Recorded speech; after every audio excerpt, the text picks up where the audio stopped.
Thank you very much. Good afternoon. Thank you.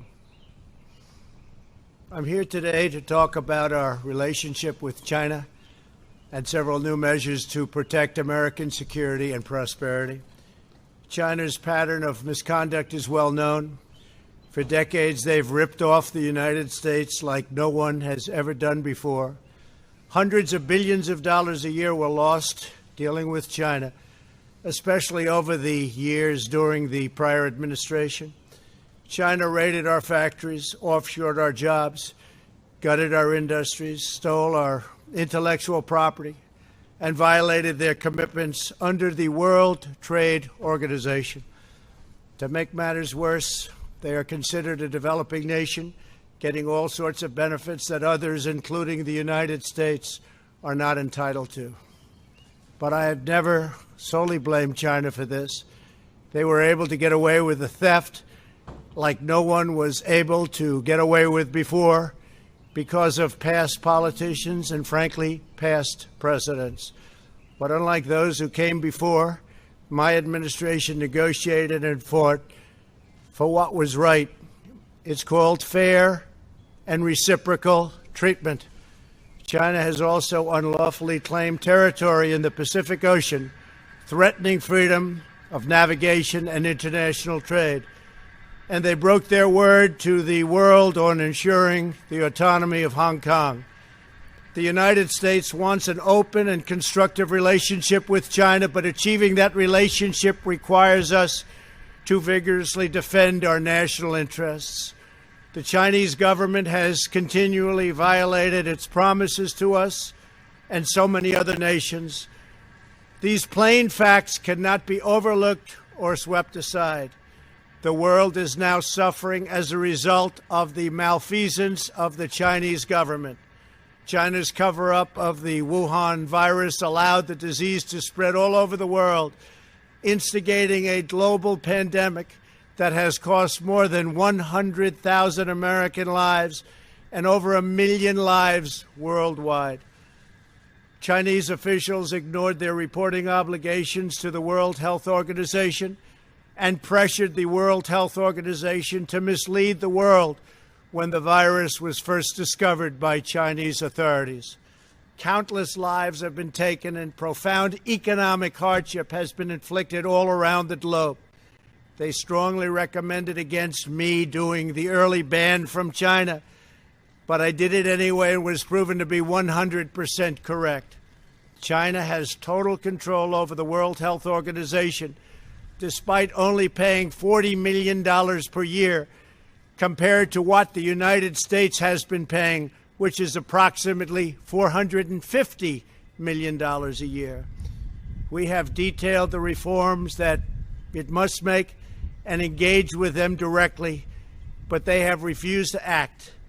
Because they have failed to make the requested and greatly needed reforms, we will be today terminating our relationship with the World Health Organization and redirecting those funds to other worldwide and deserving urgent global public health needs. The world needs answers from China on the virus. We must have transparency. Why is it that China shut off infected people from Wuhan to all other parts of China? It went nowhere else. It didn't go to Beijing. It went nowhere else. But they allowed them to freely travel throughout the world, including Europe and the United States. The death and destruction caused by this is incalculable. We must have answers, not only for us, but for the rest of the world. This pandemic has underscored the crucial importance of building up America's economic independence, reshoring our critical supply chains, and protecting America's scientific and technological advances. For years, the government of China has conducted illicit espionage to steal our industrial secrets, of which there are many.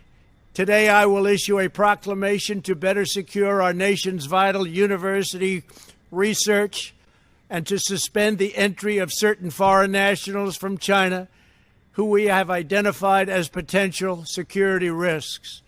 I am also taking action to protect the integrity of America's financial system, by far the best in the world.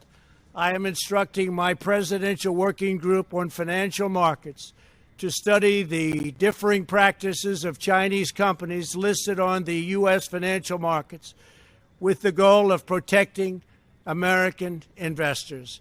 Investment firms should not be subjecting their clients to the hidden and undue risks associated with financing Chinese companies that do not play by the same rules. Americans are entitled to fairness and transparency. Several of the most significant actions we're taking pertain to deeply troubling situations unfolding in Hong Kong. This week, China unilaterally imposed control over Hong Kong's security. This was a plain violation of Beijing's treaty obligations with the United Kingdom in the Declaration of 1984 and explicit provisions of Hong Kong's Basic Law. It has 27 years to go. The Chinese government's move against Hong Kong is the latest in a series of measures that are diminishing the city's long-standing and very proud status. This is a tragedy for the people of Hong Kong, the people of China, and indeed the people of the world. China claims it is protecting national security. But the truth is that Hong Kong was secure and prosperous as a free society. Beijing's decision reverses all of that. It extends the reach of China's invasive state security apparatus into what was formerly a bastion of liberty. China's latest incursion, along with other recent developments that degraded the territory's freedoms, makes clear that Hong Kong is no longer sufficiently autonomous to warrant the special treatment that we have afforded the territory since the handover. China has replaced its promised formula of one country, two systems with one country, one system. Therefore, I am directing my administration to begin the process of eliminating policy exemptions that give Hong Kong different and special treatment. My announcement today will affect the full range of agreements we have with Hong Kong, from our extradition treaty to our export controls on dual-use technologies and more, with few exceptions. We will be revising the State Department's travel advisory for Hong Kong to reflect the increased danger of surveillance and punishment by the Chinese state security apparatus.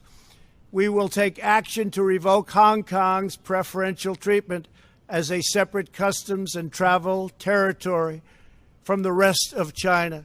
The United States will also take necessary steps to sanction PRC and Hong Kong officials directly or indirectly involved in eroding Hong Kong's autonomy and just, if you take a look, absolutely smothering Hong Kong's freedom. Our actions will be strong. Our actions will be meaningful. More than 2 decades ago, on a rainy night in 1997, British soldiers lowered the Union flag and Chinese soldiers raised the Chinese flag in Hong Kong. The people of Hong Kong felt simultaneously proud of their Chinese heritage and their unique Hong Kong identity. The people of Hong Kong hoped that in the years and decades to come, China would increasingly come to resemble its most radiant and dynamic city. The rest of the world was electrified by a sense of optimism that Hong Kong was a glimpse into China's future, not that Hong Kong would grow into a reflection of China's past. In every decision, I will continue to proudly defend and protect the workers, families, and citizens of the United States of America. Tell me pretty lies, look me in the face, tell me that you love me, even if it's fake.